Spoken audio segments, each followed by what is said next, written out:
केंद्रीय आरोग्य मंत्रालयाची पत्रकार परिषद सुरू आहे, थेट जाऊया तिथे। टिकट्स की बुकिंग एवं लोगों की आवाजाही से संबंधित प्रक्रिया इत्यादि के बारे में रेलवेज व्यापक प्रचार करेगी। कंफर्म्ड ई टिकट होने पर ही पैसेंजर रेलवे स्टेशन में एंट्री प्राप्त कर सकता है। इस कंफर्म्ड ई टिकट के आधार पर वह स्टेशन तक आ सकता है।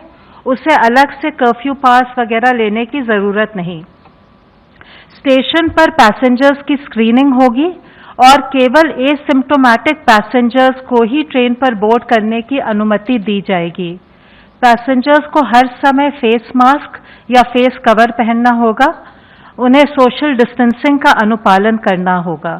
गंतव्य पर पहुंचने पर यात्री को राज्य सरकार द्वारा पारित किए गए हेल्थ प्रोटोकॉल्स का अनुपालन करना होगा। कैबिनेट सेक्रेटरी ने कल की वीडियो कॉन्फ्रेंस में राज्यों में डॉक्टरों, नर्सेज और पैरामेडिकल स्टाफ की आवाजाही को सुविधाजनक बनाने पर भी चर्चा की। तदोपरांत गृह मंत्रालय ने भी सभी राज्यों को पत्र लिखा है। राज्यों से अनुरोध किया गया है कि वे doctors, nurses, paramedical staff, sanitation personnel तथा एम्बुलेंस की बेरोक-टोक आवाजाही सुनिश्चित करें और उन्हें सुरक्षा प्रदान करें। निजी क्लिनिक, नर्सिंग होम और लैब्स को सुचारू रूप से खोलने के लिए सभी ठोस कदम उठाएं। हमारी सभी से यह अपील है कि वे धैर्य बनाए रखें।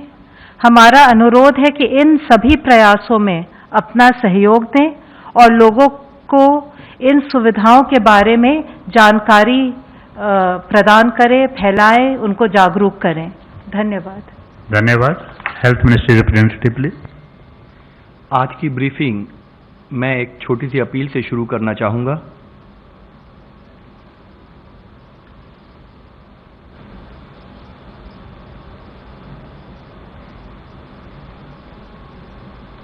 चलिए फिर से बच्चे बन जाते हैं।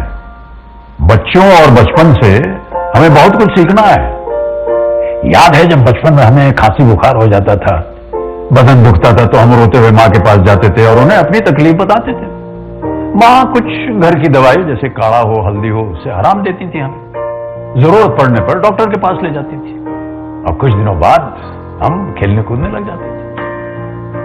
आज कोरोना की इस लड़ाई में हमें फिर से यही करना है।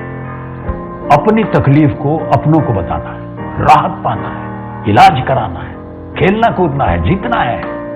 इसी में सबकी भलाई है। देखिए, बीमारी कोई कलंक नहीं होता है। परिवार तो आपका भला ही चाहता है ना। तो चलिए फिर से बच्चे बन जाते हैं।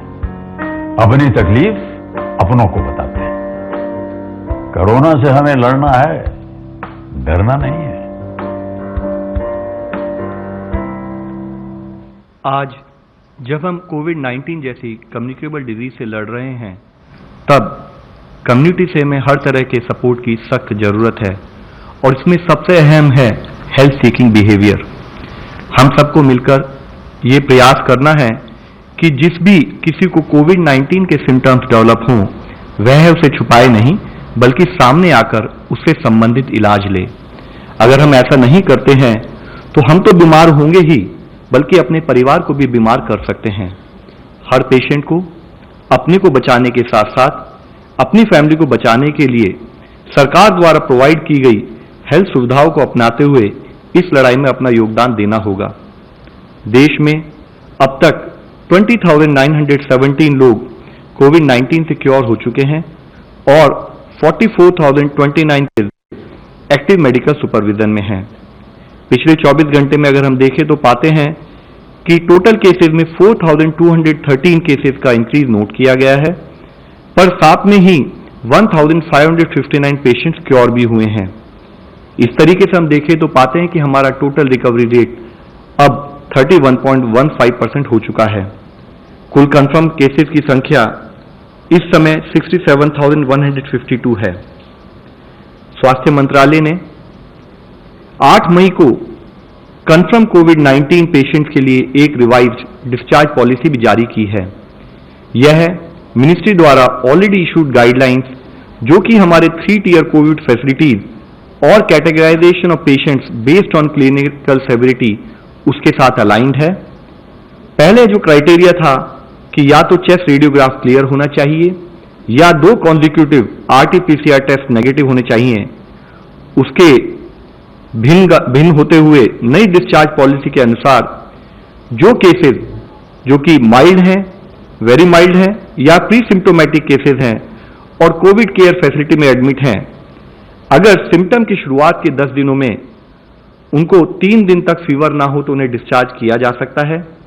ऐसे समय में डिस्चार्ज से पहले टेस्टिंग करने की आवश्यकता नहीं है, लेकिन डिस्चार्ज के बाद भी 7 दिनों के लिए उन्हें होम आइसोलेशन का पालन करना पड़ेगा। इसके साथ ही जो केसेस मॉडरेट हैं और डेडिकेटेड कोविड हेल्थ सेंटर में एडमिटेड हैं, उनमें से जो पेशेंट 3 दिनों में रिजॉल्व हो जाते हैं जिनके सिम्टम, और जो बिना ऑक्सीजन सपोर्ट के रहते हैं यानी कि जिनका ऑक्सीजन सैचुरेशन अबव 95% है, ऐसे पेशेंट्स को सिम्टम्स के 10 दिनों के बाद डिस्चार्ज किया जाएगा यदि वह पेशेंट उनको कोई फीवर ना हो विदाउट एंटीपायरेटिक, उनको कोई ब्रेथलेसनेस के सिम्टम ना हो और उनको ऑक्सीजन की रिक्वायर्ड ना हो। लेकिन इसके साथ ही वह मॉडरेट पेशेंट जिनको फीवर 3 दिन में रिजॉल्व नहीं होता और वह ऑक्सीजन थेरेपी पर कंटिन्यू करते हैं, इन केसेस में पेशेंट को तभी डिस्चार्ज किया जाएगा जब उनके क्लिनिकल सिम्टम रिजॉल्व हो जाएं और लगातार 3 दिनों तक ऑक्सीजन सैचुरेशन मेंटेन करने की एबिलिटी हो। यह ध्यान देना चाहिए कि मॉडरेट संबंधित इन केसों में भी डिस्चार्ज से पहले टेस्टिंग की जरूरत नहीं होगी, लेकिन पेशेंट को डिस्चार्ज होने के बाद 7 दिन तक होम आइसोलेशन का पालन करना होगा।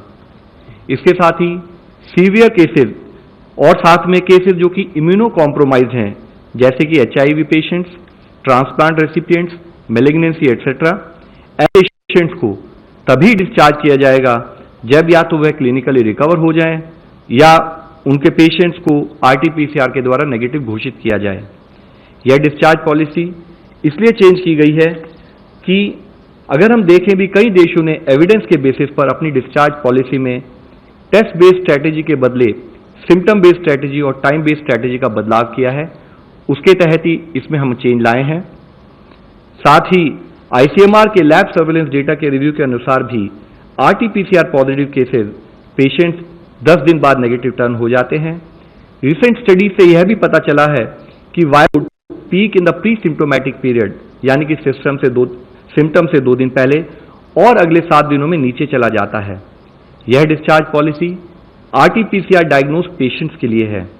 यह जानना जरूरी है कि यह डिस्चार्ज पॉलिसी होम और फैसिलिटी क्वारंटाइन पेशेंट्स के लिए नहीं है, क्योंकि क्वारंटाइन एसिम्टोमेटिक और हेल्दी पर्सन्स के लिए है जो वायरस से एक्सपोज हैं लेकिन उन्हें कोई सिम्टम नहीं दिखता है।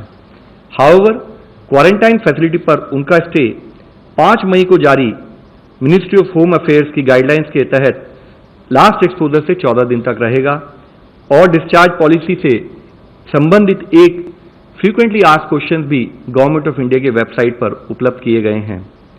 इसी संदर्भ में मिनिस्ट्री ऑफ हेल्थ ने home isolation of very mild और प्री सिम्टोमेटिक कोविड-19 केसेस के लिए भी एक रिवाइज गाइडलाइन जारी की है, जिसके अनुसार वेरी माइल्ड और प्री सिम्टोमेटिक कोविड-19 केसेस के लिए होम आइसोलेशन पीरियड समाप्त होने के बाद टेस्टिंग की कोई आवश्यकता नहीं है। तर एकूणच केंद्रीय आरोग्य मंत्रालयाची पत्रकार परिषद संपन्न होते आहे। खाजगी वैद्यकीय सुविधा सुरू करण्यासंदर्भामध्ये कठोर उपाययोजना केल्या जातील असं देखील यावेळी सांगण्यात आलेलं आहे। ही तिकीट कन्फर्म झाल्यावरच प्रवास करता येणार असल्याचं देखील स्पष्ट करण्यात आलेलं आहे। देशामध्ये कोरोनाग्रस्तांची संख्या ही 67,152 वरती पोहोचल्याची माहिती सांगण्यात आलेली आहे। राज्यांनी मजुरांची काळजी घ्यावी अशा सूचना देखील केंद्राने दिलेल्या आहेत। तर 24 तासामध्ये कोरोनाचे 4,213 रुग्ण वाढले असल्याची देखील माहिती पत्रकार परिषदेमध्ये देण्यात आलेली आहे।